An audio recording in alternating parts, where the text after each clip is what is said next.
that's the way it always seems to happen. As soon as I turn off the camera, because I'm not really finding anything and I'm not seeing much of anything, and then I turn the corner and there was...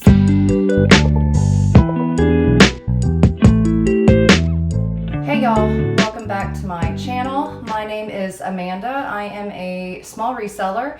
I currently sell on eBay as well as Niknax and on Whatnot.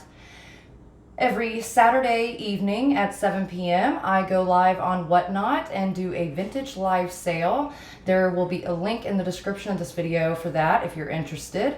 There's also a link in there for if you're a new buyer on Whatnot, you can use the referral link to get a $15 Whatnot credit. You can spend that with any seller. You don't have to spend it with me, but go ahead and use the link and get your $15 free Whatnot credit. There's also links in there for my eBay and Niknax stores, and if you have not checked those out, please go ahead and do so. Okay, this is a kind of impromptu video. I did not even plan on filming today.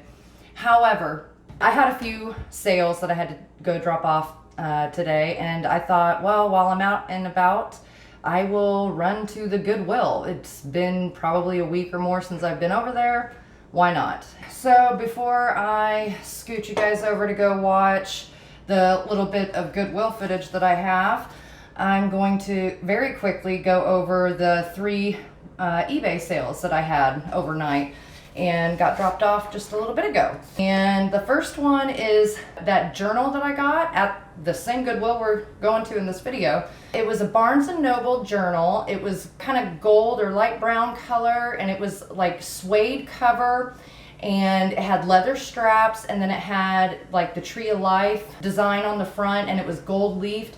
It was really a cool journal, and it was brand new, never been used, was in perfect condition. It did have one small spot on the back where you could see where the Goodwill sticker had been placed. Thank you, Goodwill. But outside of that, it was superbly just beautiful. It had really neat pages in it to write on and stuff too. It was a really cool journal. And I got it over at the Goodwill, what, 2-3 weeks ago, guys? It's in a somewhat recent video. And I think I picked it up for $2.99 or $3.99.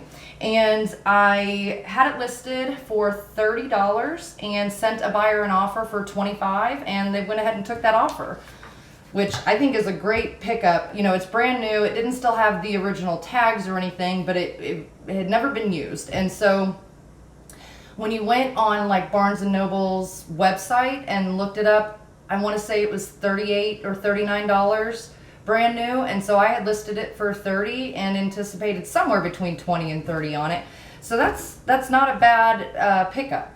All right, the next piece that sold was that really cute little cowboy planter that I had, and he was ceramic, and he was a light brown glaze. The whole thing was light brown, and it was a cowboy with a cowboy hat on, and he kind of had like a gun belt on, and he was leaning against a crate, and the crate is what was open, and that was the planter. So it was a cute little planter, and I think I had it listed on eBay for $18, and somebody sent me an offer for $12, and I went ahead and took that offer. All right, and the last one that sold earlier this morning actually is a ceramic vintage hand-painted Mexican folk arts like candelabra. Really cool, really pretty piece in pristine condition. No chips, cracks, crazing, anything, you know, wrong with it. Doesn't look like it had ever been used, but it was a really cute hand-done piece. I really liked it. I'm glad it finally found a new home. And I'd had it listed for quite a while, probably about a year. I did end up taking an offer on the candlestick. I cannot remember off the top of my head what I had it listed for. It was 20-something, I think, and somebody sent me an offer for $17.50. And I went ahead and took that offer. I want to say I had it listed at 24, 22, maybe something like that. Really good pickup, really cool. I really do like that piece. Okay, so again, this was an impromptu trip to the Goodwill. I just had decided to get out of the house for a few minutes while I was already out at the post office. I mean, why not, right? So I headed over to the Goodwill, and I have a little bit of footage. Let's go take a look at that.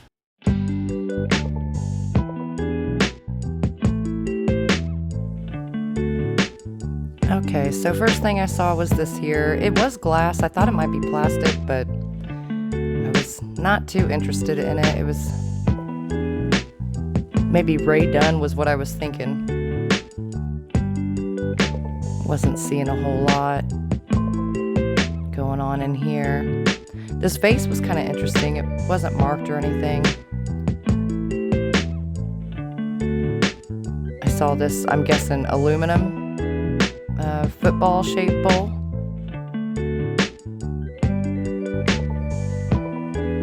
These here are Turkish art glass bowls. They had $9.99 on them. They are really cool. I do like them. I've had them in the past and have sold them like in my antique booth and stuff. But I see them frequently. They are contemporary, but they are really pretty.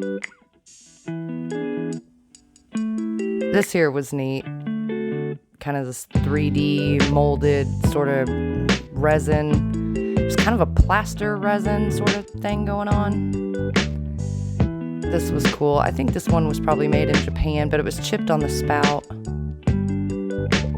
And I couldn't make out who made this. It had that impressed mark, but I couldn't make it out.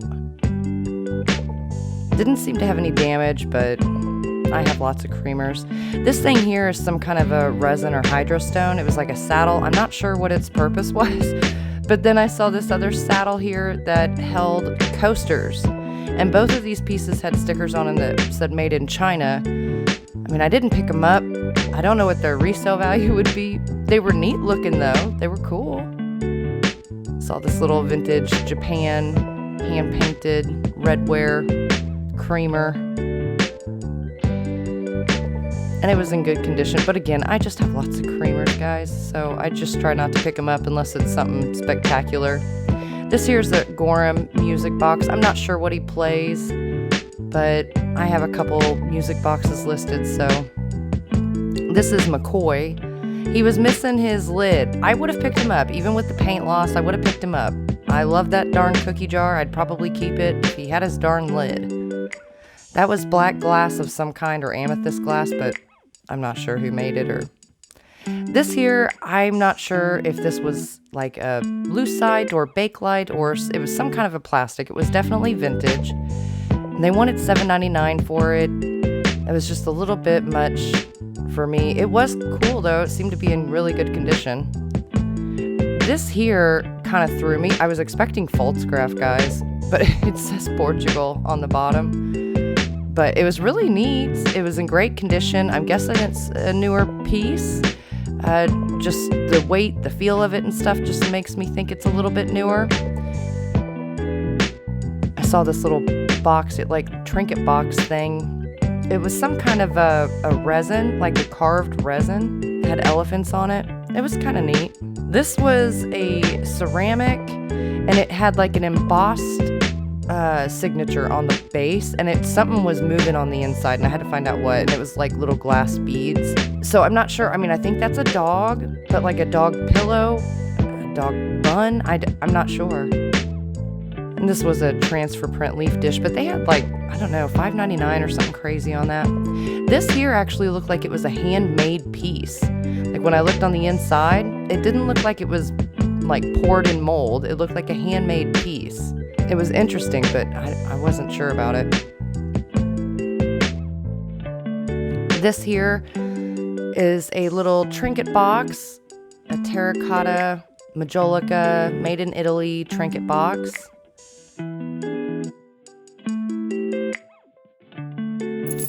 Oh my gosh, so I don't even know if I got this on film because, well, that's the way it always seems to happen. As soon as I...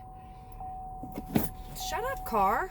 That's the way it always seems to happen. As soon as I turn off the camera because I'm not really finding anything and I'm not seeing much of anything, and then I turned the corner and there was, small selection of Desert Rose sitting there, Franciscan Desert Rose. And although Desert Rose doesn't sell as good or as well as it did, not terribly long ago, it still sells, and at 99 cents a piece, I know I can make a little bit of profit on that. So I'll show those to you guys when we get home. I looked them over a little bit in there. I probably should have done a little bit better job, but it is what it is. So, but I didn't see any damage, so hopefully they're all damage free.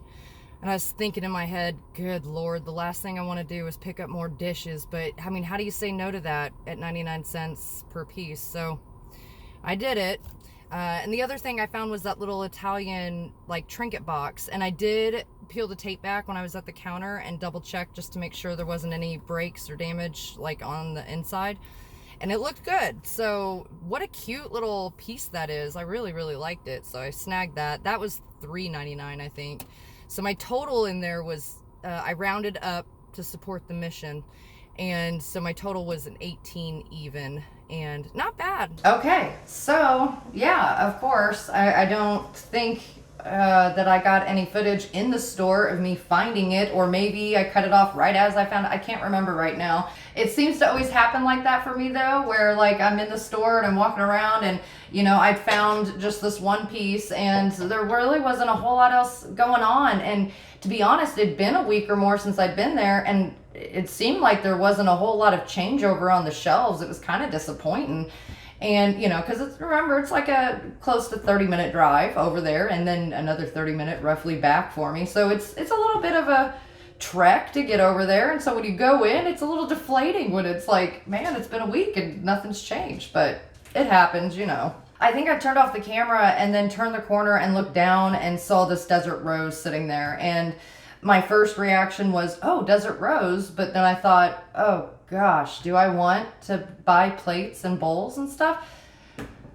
But they had them for 99 cents a piece. So there were 6 plates and they are, I measured those are 11 inches in diameter.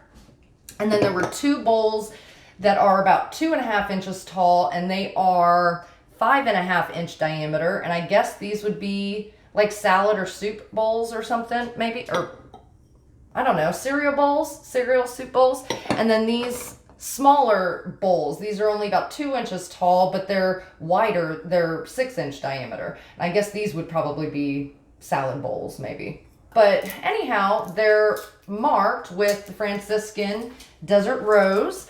And I went ahead and snagged my Desert Rose book. So I'm going to read a few things out of that to you guys. But real quick, I'm going to show you this little made in Italy trinket box that I picked up. Okay, so this was the first piece that that I found when I got in there. But it's really cute. It's of course hand painted, hand done. And I did pull the tape back when I got up to the counter and just double checked to make sure that there was no damage going on the inside there, and it looked good. And same thing on the dish itself. So they had $3.99 on it, and I thought, you know, it's marked Italy and stuff. I'm gonna go ahead and pick it up. I think that's really cute. It's a earthenware. It's a redware. It's with a white glaze, and then it's hand painted with this really cute floral thing going on. I really, really like it. So I was kind of surprised it was $3.99, but I was okay with paying that. I would expect to get somewhere between $18 and I don't know, $26 maybe, give or take. I'm not sure, but that's off the top of my head. That's what I would anticipate. So I want to start this next part with reading you a little something about Desert Rose. I have my collector's book, Franciscan collector's book here, and it is written by Bob Page and Dale Fredrickson, and this was published in 1999. Desert Rose, the star is born. Unlike Apple, which adapted existing designs and used an already familiar motif, Desert Rose was a truly American, distinctly Western, maybe even a purely California design. Desert Rose was groundbreaking in its use of a wild, rugged, new design element when introduced in 1941. Its bramble appearance paid no respect to European floral tradition. Gladding McBean and Company is presenting this newest of Franciscan lines, Desert Rose, beautifully modeled and hand-painted, underglazed in exquisite natural colors. Available at the present time are 4 sizes of plates, cup, saucer, vegetable dish, chop plate, Cream and Sugar. This was little more than a year after Apple was the first sculpted hand-painted line offered. It was Desert Rose that would prove to be the most popular pattern ever made in America, according to Crockery and Glass Journal, August 1960. In the years ahead, Franciscan would track and promote the sale strength of Desert Rose with considerable fanfare. In a report on the 1941 Pittsburgh show covering Gladding McBean, it was noted, Desert Rose, a new design for dinnerware and series of other pieces featuring an impressed rose design tinted in pink and greens, the items including a breakfast set and other short line items, a group of designs in tablecloths and dollies made especially to blend with Gladding McBean tableware was also shown here. Again in 1942, reports stated Desert Rose designs have been expanded. The idea for Desert Rose is reported to have been the creation of Annette Honeywell, a California freelance artist who sold concepts to Gladding. Carving and modeling the actual piece shapes was largely the work of Mary Jane Winans, a Franciscan designer who had worked on the Apple line. By 1960, Gladding McBean advertised that Desert Rose was the most popular earthenware pattern ever made in America. 35 million pieces had been sold by 1960.